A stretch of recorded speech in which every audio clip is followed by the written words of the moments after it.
আটলান্টিকে রুশ যুক্তরাজ্যে উত্তেজনা, কৌশলগত আকাশ যুদ্ধ ও সাবমেরিন শিকারের নেপথ্য সমীকরণ।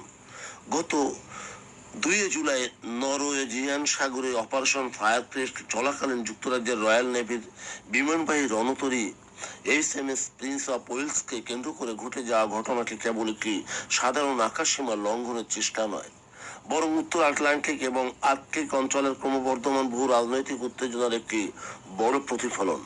ব্রিটিশ প্রতিরক্ষা মন্ত্রণালয় নিশ্চিত করেছে যে রাশিয়ার একটি BRF মেরিটাইম পেট্রোল এয়ারক্রাফট কোনো প্রকার যোগাযোগ ছাড়াই বারবার ব্রিটিশ ক্যারিয়ার স্ট্রাইক গ্রুপের কাছাকাছি চলে আসে এবং সমুদ্রের নিচে সাবমেরিন ট্র্যাকিং সেনাবাহিনী মোতায়েন করতে শুরু করে।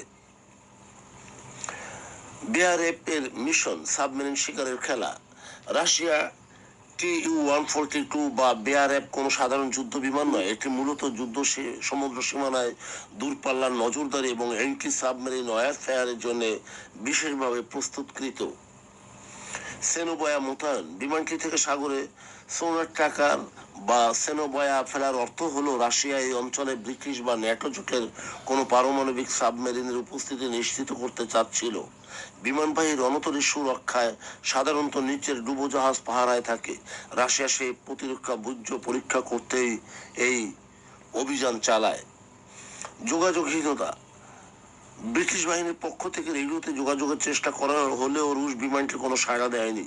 এই ধরনের নিরাপত্তা আন্তর্জাতিক আকাশসীমায় চরম ঝুঁকিপূর্ণ এবং এটি ন্যাটো ধৈর্য ও প্রতিক্রিয়া দেখার একটি পরিকল্পিত মনস্তাত্ত্বিক কৌশল। ব্রিটিশ প্রতিক্রিয়া। F-35 লাইটনিং এর তাৎক্ষণিক ইন্টারসেপ্ট।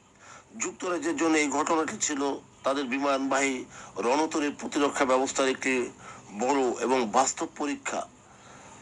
তাৎক্ষণিকভাবে পঞ্চম প্রজন্মের অত্যাধুনিক F-35 স্টিলথ ফাইটার জেট আকাশে ওড়ায় এবং রুশ BRF বিমানটিকে ইন্টারসেপ্ট অর্থাৎ পথ রোধ ও স্কর্ট করে এলাকা পার করে দেয়। এই দ্রুত প্রতিক্রিয়ায় প্রমাণ করে যে ব্রিটিশ ক্যারিয়ার স্ট্রাইক গ্রুপ উচ্চ সতর্কতা অবস্থায় ছিল এবং যে কোনো উস্কানির উপযুক্ত জবাব দিতে তারা প্রস্তুত। কৌশলগত প্রেক্ষাপট। নরওয়েজিয়ান সাগর এবং GIUK গ্যাপ।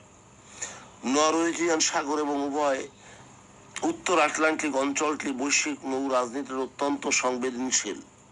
GIUK গ্যাপ অর্থাৎ এই অঞ্চলটি হলো রুশ সাবমেরিনগুলোর জন্য আটলান্টিক মহাসাগর প্রবেশের মূল প্রবেশদ্বার। ইউক্রেন যুদ্ধের পর থেকে ন্যাটোর উত্তর সীমান্তে বিশেষ করে ফিনল্যান্ড ও সুইডেন ন্যাটোতে যোগ দেওয়ার পর রাশিয়া তার উপর নজরদারি অনেক বেড়েছে। রাশিয়ায় ওই অঞ্চলে নিয়ন্ত্রণ বা নিজেদের শক্তি জাহির করতে প্রতিনিয়ত ন্যাটোর রণতরীগুলোকে ট্র্যাক করার চেষ্টা করছে। সামগ্রিক মূল্যায়ন। এই ঘটনাটি স্পষ্ট করে দেয় যে ইউক্রেনীয় ভূখণ্ডে যুদ্ধে সীমাবদ্ধ থাকলেও সমুদ্র আকাশ সীমায় রাশিয়া এবং ন্যাটোর মধ্যকার শীতল যুদ্ধ অর্থাৎ বিড়াল ইঁদুর খেলা চরম পর্যায়ে পৌঁছেছে। বিমানবাহী রণতরীর মতো অত্যন্ত মূল্যবান একটি সামরিক সম্পদের এত কাছাকাছি রুশ সাবমেরিনটি শিকারী বিমানের চলে আসা এবং আন্তর্জাতিক নিয়ম নীতি না মেনে রেডিও নিরাপত্তা বজায় রাখা যে কোনো মুহূর্তেই একটি বড় ধরনের সামরিক সংঘাতের জন্ম দিতে পারত। যুক্তরাজ্য সফলভাবে এই পরিস্থিতি মোকাবেলা করলেও উত্তর আটলান্টিক এবং আর্কটিক অঞ্চলে রাশিয়ার এই ক্রমবর্ধমান আগ্রাসী মনোভাব আগামী দিনগুলোতে ন্যাটোর নৌ নিরাপত্তাকে আরো বড় ধরনের চ্যালেঞ্জের মুখে ফেলবে। বন্ধুগণ, যদি আমাদের এই তথ্য গল্প আপনার ভালো লাগে তাহলে লাইক এবং শেয়ার দিন এবং এখন আজ আমাদের সঙ্গে থাকার জন্য আপনাকে ধন্যবাদ। ফলো দিন এবং সাবস্ক্রাইব করুন।